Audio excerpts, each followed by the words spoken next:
या world IVF day OSS wheel of hope फिरवा आणि मोफत IVF जिंका। मंत्र्यांनी अशी वक्तव्ये करणं चुकीची। महाराष्ट्राची अर्थव्यवस्था अत्यंत उत्तम। कोकाटेंच्या शासन भिकारी असल्याच्या वक्तव्यानंतर फडणवीसांची कोकाटेंना तंबी। माणिकराव कोकाटे असं बोलले असतील तर त्यांनी असं बोलू नये। कोकाटेंच्या शासनच भिकारी असल्याच्या वक्तव्यावर उपमुख्यमंत्री शिंदेंची प्रतिक्रिया। तर कोकाटेंच्या राजीनाम्यावर अजित पवार निर्णय घेतील, शिंदेंचं वक्तव्य। सरकारला भिकारी म्हणणं असंवेदनशीलतेचा कहर। टीका करत सुप्रिया सुळेंकडून कृषी मंत्र्यांच्या राजीनाम्याची मागणी। आतापर्यंत 1 रुपयाची रमी खेळलो नाही, मला रमी खेळताच येत नाही, माझी बदनामी केली त्या सर्वांना कोर्टात खेचणार, माणिकराव कोकाटेंचा इशारा। मी चौकशीमध्ये गेम खेळताना आढळलं तर नागपूरच्या अधिवेशनामध्ये मुख्यमंत्री उपमुख्यमंत्र्यांना न भेटता राज्यपालांकडे राजीनामा सादर करेन, माणिकराव कोकाटेंचा दावा। कोणत्याही परिस्थितीमध्ये कृषी मंत्र्यांचा राजीनामा घ्यावाच लागेल। फडणवीस आणि अजित पवारांनी वाढदिवसाच्या निमित्तानं कोकाटेंच्या राजीनाम्याची भेट शेतकऱ्यांना द्यावी, संजय राऊतांची आक्रमक मागणी। माणिकराव कोकाटेंच्या राजीनाम्यासाठी मवियाच्या खासदारांनी घेतली केंद्रीय कृषी मंत्र्यांची भेट। शेतकरी विरोधी भूमिका मांडणारा कृषी मंत्री राज्याला नको, खासदारांची शिवराजसिंह चौहानांकडे मागणी। सुप्रिया सुळेंची ट्विट करत माहिती। कृषी मंत्री राजीनामा देऊन शेतकऱ्यांवर उपकार करतील असं वाटत होतं, पण गिरे तो भी टांग ऊपर अशी भूमिका घेत कोर्टामध्ये जाण्याची भाषा केली, रोहित पवारांचा निशाणा।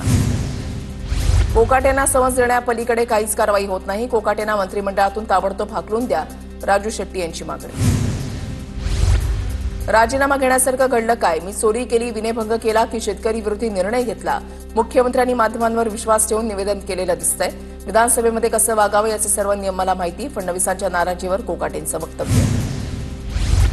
मुख्यमंत्री हतबल झालेत, मंत्री काय करतात, आमदार काय करतात, पण मुख्यमंत्र्यांना काहीच करता येत नाही, अंबादास दानवेंचा निशाणा। माणिकराव कोकाटे बुद्धिबळ खेळत असतील, हत्ती वजिराची चाल खेळत असतील, आपल्या डोळ्यामध्ये अडचण आहे, जितेंद्र आव्हाडांचा खोचक टोला। कृषी मंत्री माणिकराव कोकाटेंच्या मुंबईतल्या निवासस्थानी पोलीस बंदोबस्त वाढवला, कायदा सुव्यवस्थेचा प्रश्न निर्माण होऊ नये म्हणून प्रशासनाची खबरदारी। नाशिकमध्ये काँग्रेस कार्यकर्त्यांनी रस्त्यावर खेळला रमीचा डाव, रमी मास्टर कृषी मंत्री असे पोस्टरही झळकवले। माणिकराव कोकाटेंच्या राजीनाम्याची मागणी करत जोरदार घोषणाबाजी। राष्ट्रवादी शरद पवार गटाचेही मुंबईत माणिकराव कोकाटेंच्या विरोधात आंदोलन, जिल्हाधिकारी कार्यालयामध्ये निवेदन देत राजीनाम्याची मागणी। राखी जाधव यांच्या नेतृत्वात रस्त्यावर पत्ते फेकत कोकाटेंच्या विरोधात घोषणाबाजी। कल्याणमधील तरुणीला मारहाण करणाऱ्या आरोपी गोकुळ झा याला अखेर बेड्या, स्थानिक नागरिकांच्या मदतीनं आरोपीला ताब्यात घेतलं, पोलिसांची माहिती। कल्याणच्या खासगी रुग्णालयामध्ये रिसेप्शनिस्ट मराठी तरुणीला परप्रांतीय गोकुळ झाची अमानुष मारहाण, रुग्णांची गर्दी असल्यामुळे तरुणीनं आत जाण्यापासून रोखल्याचा राग, मारहाणीमुळे तरुणीच्या हातापायाला दुखापत। कल्याणमधील पीडित तरुणीची मनसेनेते अविनाश जाधवांनी घेतली भेट, त्याला आम्ही धडा शिकवणार, जाधवांचा इशारा, उपचाराची जबाबदारी घेतली। देवेंद्र यांच्या कार्याची गती अफाट, फडणवीसांचे कष्ट पाहून ते थकत कसे नाहीत असा प्रश्न पडतो। महाजनांच्या संकल्पनेतून साकारलेल्या महाराष्ट्र नायक या पुस्तकामध्ये शरद पवारांकडून गौरवोद्गार। फडणवीस एक प्रामाणिक हुशार राजकारणी, फडणवीसांना राष्ट्रीय पातळीवर जबाबदारी मिळण्याची शक्यता। वाढदिवसाच्या शुभेच्छा देताना उद्धव ठाकरेंची मुख्यमंत्र्यांवर स्तुतीसुमनं। देवेंद्र फडणवीसांनी मानले उद्धव ठाकरे आणि शरद पवारांचे आभार, पवार मोठे नेते आहेत, त्यांनी शुभेच्छा दिल्याबद्दल फडणवीसांनी मानले आभार। एकतर मी राहीन किंवा फडणवीस असं उद्धव ठाकरेच म्हणाले होते, आता पश्चाताप झाला असेल म्हणून फडणवीसांचं कौतुक। मंत्री उदय सामंतांची उद्धव ठाकरेंवर जोरदार टीका। प्रफुल्ल लोढा हा छोटा मासा मोठा मासा मंत्रिमंडळामध्ये बसलाय, महाराष्ट्राच्या राजकारणाचा कोठा झालाय आणि हमीदाबाई दिल्लीमध्ये बसलीय, संजय राऊतांचा हल्लाबोल। हनी ट्रॅप प्रकरणामध्ये आरोपी प्रफुल्ल लोढाच्या विरोधात बावधन पोलीस ठाण्यामध्ये बलात्काराचा गुन्हा दाखल, पतीला नोकरी देतो सांगत इच्छेविरुद्ध शारीरिक संबंध ठेवल्याचा आरोप। गृहराज्यमंत्र्यांच्या आईच्या नावानं डान्स बार, बारचे सर्व नियम तोडवले गेले, त्यांच्यावर कारवाई कोण करणार? अनिल परबांकडून मुख्यमंत्र्यांकडे योगेश कदमांच्या राजीनाम्याची मागणी। कुणी मला मारलं तर मी लगेच मराठी बोलू शकणार आहे का? राज्यपाल CP राधाकृष्णन यांच्या विधानानं नव्या वादाची चिन्ह, तर राज्यपालांनी राजकीय वक्तव्य करणं योग्य नाही, आदित्य ठाकरेंची टीका। राज्यपालांनी मराठीमध्ये बोललं पाहिजे, वर्षानुवर्ष महाराष्ट्रामध्ये राहणाऱ्या परप्रांतीयांनी मराठी शिकलीच पाहिजे, मनसेनेते बाळा नांदगावकरांचं वक्तव्य। जगदीप धनकड यांचा राजीनामा राष्ट्रपतींनी स्वीकारला, राष्ट्रपती द्रौपदी मुर्मू यांनी धनकडांचा राजीनामा स्वीकारला। आरोग्याच्या कारणास्तव उपराष्ट्रपती धनकड यांच्याकडून पदाचा राजीनामा। धनकड यांच्या निरोगी आरोग्याची कामना करतो। उपराष्ट्रपती पदासह अनेक महत्वाच्या पदांवर धनकड यांनी महत्वाची भूमिका बजावली। मोदींकडून उपराष्ट्रपतींच्या राजीनाम्यावर पहिली प्रतिक्रिया। धनगड यांच्या राजीनाम्यामागे काहीतरी गूढ. खासदार अरविंद सावंतांना शंका. सकाळी ते निरोगी दिसत होते, कुणीतरी त्यांचं आरोग्य बिघडवलं, सावंतांचं वक्तव्य. शरद पवारांच्या राष्ट्रवादीची पुण्यामध्ये 3 दिवसीय आढावा बैठक. नवे प्रदेशाध्यक्ष शशिकांत शिंदे यांच्या उपस्थितीमध्ये बैठक होणार. पक्षाच्या सर्व फ्रंटल सेलची बैठक. आगामी 3 दिवसामध्ये पुण्यामध्ये बैठक.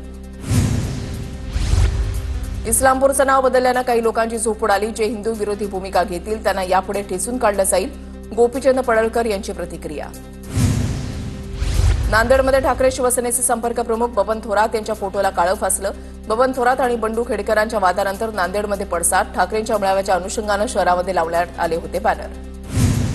नांदेड जिल्हा बँकेच्या उपाध्यक्षपदी काँग्रेसचे हनुमंतराव बेटमोगरेकर. बहुचर्चित उपाध्यक्षपदाची निवडणूक अखेर बिनविरोध.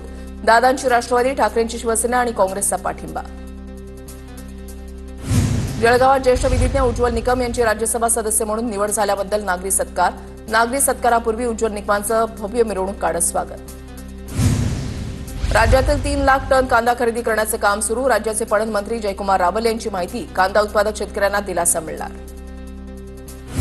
नांदेडच्या बिलोली तालुक्यामधल्या हिप्परगा माळ ग्रामपंचायतची इमारत जीर्ण. शासनानं लक्ष देऊन नवीन इमारतीला मंजुरी देण्याची सरपंच आणि गावकऱ्यांची मागणी.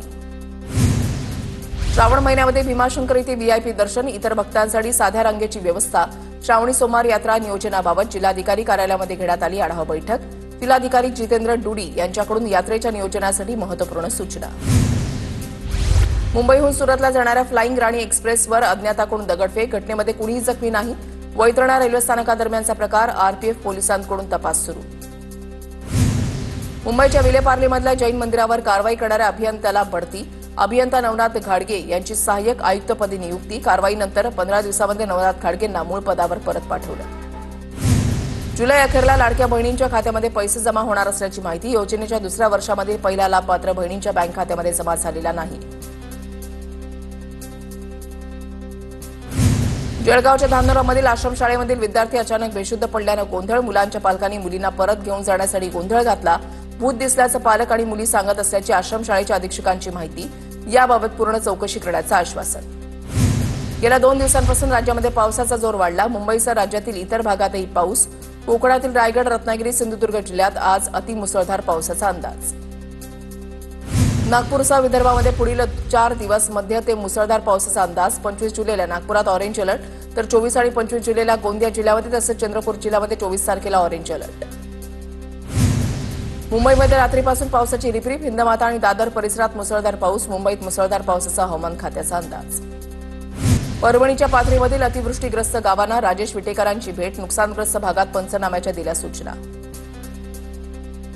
विदर्भ आणि मराठवाड्यामध्ये मुसळधार पाऊस. अनेक जिल्ह्यांमध्ये नद्यांना पूर आल्यानं जनजीवन विस्कळीत. शेतामधील बंधारे फुटल्यानं जमिनी वाहून गेल्या. नुकसानीचे पंचनामे करण्याची मागणी. अकोला जिल्ह्यामध्ये बाळापुरात मुसळधार पावसानंतर शेतामध्ये पाणी साचलं. शेतामध्ये पाणी साचलेल्या शेती पिकं पाण्यात.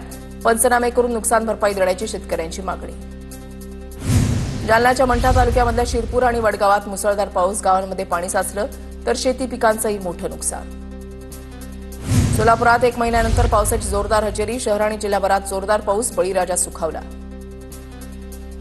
परभणी शहरासह जिल्हाभरात पडत असलेल्या जोरदार पावसामुळे कसुरा नदीला पूर. पाथरी सेलू रस्ता वाहतुकीसाठी बंद. रस्ता बंद झाल्यानं अनेक गावांचा संपर्क तुटला. गोंदियामध्ये 4 दिवसाच्या विश्रांतीनंतर दुपारपासून जोरदार पाऊस. धान उत्पादक शेतकऱ्यांना दिलासा. आता शेती कामांना वेग येणार. उकाड्यापासून त्रस्त नागरिकांना पावसामुळे मोठा दिलासा. वर्ध्यामध्ये 8 दिवसाच्या प्रतीक्षेनंतर पुन्हा एकदा पावसाला सुरुवात. अमरावती, अकोला, यवतमाळ जिल्ह्यातही बरसल्या पावसाच्या सरी. पावसामुळे शेतकऱ्यांना दिलासा. वाशिमच्या मालेगाव तालुक्यामध्ये मुसळधार पावसामुळे काटेपूर्णा नदीला मोठा पूर. पुलावर पाणी आल्यानं उत्तरडोह गावाचा संपर्क तुटला. 4 ते 5 दिवस बाहेरील संपर्क होणार नसल्याचा अंदाज. वाशिमच्या मंगळूरपीर शहरामधील दर्गा चौकामध्ये असलेली जुनी इमारत कोसळली. घटनेमध्ये कोणतीही जीवितहानी नाही. रिक्षाचं मात्र नुकसान. वाशिमच्या पैनगंगा नदीला पूर आल्यानं नदीकाठच्या अनेक भागांमध्ये शेतामध्ये घरामध्ये पुराचं पाणी शिरलं. रिसोडच्या शेलू खडसे वाकत भागात पूरस्थिती. गोंदियामध्ये 4 दिवसाच्या विश्रांतीनंतर दुपारपासून जोरदार पाऊस. धान उत्पादक शेतकऱ्यांना दिलासा. आता शेती कामांना वेग येणार. उकाड्यापासून त्रस्त नागरिकांना पावसामुळे मोठा दिलासा. कोल्हापूर जिल्ह्यामध्ये पावसाचा जोर काहीसा ओसरला. राधानगरी धरण क्षेत्रातही पावसाची उघडीप. राधानगरी धरण 92% भरलं. यंदा मामी मुंबई चित्रपट महोत्सव होणार नाही. मामी मुंबई चित्रपट महोत्सवाचे संचालक शिवेंद्रसिंह डुंगरपूर यांची माहिती. तर मुंबई स्वतःचा प्रतिष्ठेचा महोत्सव सुरू ठेवू शकत नाही, अत्यंत क्रूर विरोधाभास. प्रसिद्ध दिग्दर्शक हंसल मेहता यांच्याकडून संताप व्यक्त. 11वीच्या 2 फेऱ्यानंतर मुंबई विभागामध्ये 3,28,000 जागा रिक्त. मुंबईमध्ये 1,43,000 विद्यार्थ्यांनी प्रवेश घेतला. अद्यापही 1 लाखावर विद्यार्थी प्रवेशाच्या प्रतीक्षेत. राज्यामधील विद्यापीठांमध्ये प्राध्यापकांची 1,166 पदं आजही रिक्त. 12 आकृषित विद्यापीठांमध्ये 2,535 पूर्णवेळ प्राध्यापकांच्या पदांपैकी केवळ 1,368 पदांचीच भरती. नागपूरचे माहिती अधिकार कार्यकर्ते अभय कोलारकरांची माहिती. नागपुरात भिवापूरमध्ये विद्यार्थ्यांची शाळेच्या बससाठी पायपीट. एकाच बसमध्ये 40 ते 50 विद्यार्थ्यांचा उभ्यानं प्रवास. शाळेमध्ये जायला बस देण्यासाठी विद्यार्थ्यांची परिवहन मंत्र्यांना विनंती. चिपळूण कराड मार्गावरील कुंभारली घाटामध्ये दरड कोसळली. घाटमाथ्यावर पडणाऱ्या मुसळधार पावसाचा परिणाम. डोंगरातील मोठ्या मातीचा भाग रस्त्यावर. नंदुरबार शहरामधल्या खोदाई मंदिरात भरधाव कार घुसली. अपघातामध्ये मंदिरात खळणारी 13 वर्षे चिमुकली गंभीर जखमी. धर्माबाद तालुक्यामधल्या मनूर आणि संगम गावामध्ये स्मशानभूमीवरून वाद. मनूर गावातील मृतांवर संगम गावातील गायरान जमिनीवर अंत्यसंस्कार. संगम गावकऱ्यांचा विरोध. घटनास्थळी तणावाचं वातावरण. गोंदियाच्या मोरगाव अर्जुनी तालुक्यामधल्या इटखेडामध्ये मडवींच्या घराला आग. शॉर्ट सर्किटमुळे आग लागल्याची प्राथमिक माहिती. सुदैवानं कुठलीही जीवितहानी नाही. परभणीमध्ये झालेल्या मारहाणीमध्ये मृत्यूप्रकरणी पती पत्नीला 3 दिवसांची पोलीस कोठडी. ईसी काढण्यासाठी आलेल्या संस्थाचालकाच्या मारहाणीमध्ये पालकाचा मृत्यू. नायगावमध्ये 12व्या मजल्यावरून पडून 4 वर्षाची मुरलीचा दुर्दैवी मृत्यू. घरातल्या चप्पल स्टँडवर चढून खेळताना तोल गेला. खिडकीला सुरक्षात्मक ग्रिल नसल्यानं दुर्दैवी घटना. नालासोपाऱ्यामध्ये पत्नीनं प्रियकराच्या मदतीनं पतीची हत्या केली. पतीचा मृतदेह घरातच पुरून पत्नी आणि प्रियकर फरार. पेल्हार पोलिसांची पुण्यातून दोघांना अटक. जालन्यामध्ये निवासी आश्रमशाळेमध्ये 8 वर्षाची चिमुकल्याची गळा आवळून हत्या. किरकोळ वादातून सोबत राहणाऱ्या 2 अल्पवयीन मुलांनीच ठार मारलं. दोघेही भोकरदन पोलिसांच्या ताब्यात. जालन्यामध्ये किरकोळ वादातून हॉस्टेलमध्ये राहणाऱ्या 2 विद्यार्थ्यांनी एकाची गळा दाबून हत्या केली. भोकरदन इथल्या गणपती विद्यालय निवासी आश्रमशाळा वसतिगृहामधली घटना. कथित कोंढवा बलात्कार प्रकरणामध्ये आरोप करणाऱ्या तरुणीवर गुन्हा दाखल. खोटी तक्रार दिल्याप्रकरणी तरुणीवर गुन्हा. पालघरच्या वसईमध्ये शाळकरी मुलांचं अपहरण करणाऱ्या टोळीचा भांडाफोड. तृतीयपंथीयांच्या वेशातील तिघांना चोप. कल्याण टेटवाळा भागातील गोरवली गावातील काही बंगल्यांवर सशस्त्र दरोडेखोरी. गेल्या महिन्यामधील 21 जूनची घटना. दरोडेखोरीचा सीसीटीव्ही समोर. मॅफेड्रॉन ड्रग्ज प्रकरणातील फरार आरोपी अरबाज उर्फ कासिम खानला गोव्यामध्ये अटक. मीरा भाईंदर गुन्हे शाखेच्या अंमली पदार्थ विरोधी पथकाला मोठे यश. रायगडच्या खोपोलीमध्ये कार आणि ट्रेलरची जोरदार धडक. एका महिलेचा मृत्यू तर 3 जण गंभीर जखमी. खोपोलीमधल्या रुग्णालयात जखमींवर उपचार सुरू. कणकवली हळवल फाटा इथे ओरसून मुंबईच्या दिशेनं जाणाऱ्या बीएमडब्ल्यू कारला भीषण अपघात. तीव्र वळणाचा अंदाज न आल्यानं अपघात. नालासोपाऱ्याच्या कळंब समुद्रकिनारी एका संशयास्पद कंटेनर वाहून आला. जहाजामधून कंटेनर समुद्रामध्ये पडला असल्याची प्राथमिक माहिती. बीडच्या केसमधील अहिल्यानगर अहमदपूर महामार्गावर आयशर टेम्पो उलटला. चालक किरकोळ जखमी. टेम्पोचं मोठं नुकसान. नंदुरबारच्या नवापूर तालुक्यामधल्या चरणमाळ घाटामध्ये अपघाताचं प्रमाण रोखण्यासाठी 18 कोटीचा निधी मंजूर. मात्र प्रशासनाच्या विभागांमध्ये समन्वय नसल्यामुळे घाटाचं काम रखडलं. बीडच्या अंबाजोगाईमध्ये 36 वर्षीय व्यक्तीची गळफास घेऊन आत्महत्या. आर्थिक विवंचनेमधून टोकाचं पाऊल उचलल्याची नातेवाईकांची माहिती. बिहारमधील मतदार यादी फेररचनेच्या विरोधात इंडिया आघाडीचं संसदेच्या पायऱ्यांवर आंदोलन. सत्ताधाऱ्यांसाठी लाखो मतदारांना वगळण्याची निवडणूक आयोगाची योजना असल्याची विरोधकांचा आरोप. ऑपरेशन सिंदूरवर संसदेमध्ये पुढील आठवड्यामध्ये चर्चा. ऑपरेशन सिंदूरवर चर्चा घेण्यासाठी काल विरोधकांचा गदारोळ. अलाहाबाद उच्च न्यायालयाचे न्यायमूर्ती यशवंत वर्मा यांना पदावरून हटवण्यासाठी खासदारांचं पत्र.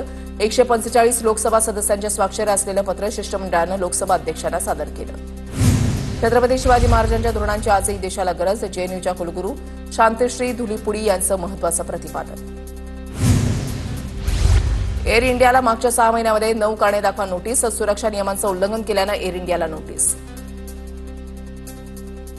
उडत्या शवपेट्या नावानं बदनाम झालेलं भारतीय वायुदलाचं MiG-21 हे लढाऊ विमान निवृत्त होणार. भारतीय वायुदलानं या संदर्भात दिली माहिती. या world IVF day OSS wheel of hope फिरवा आणि मोफत IVF जिंका.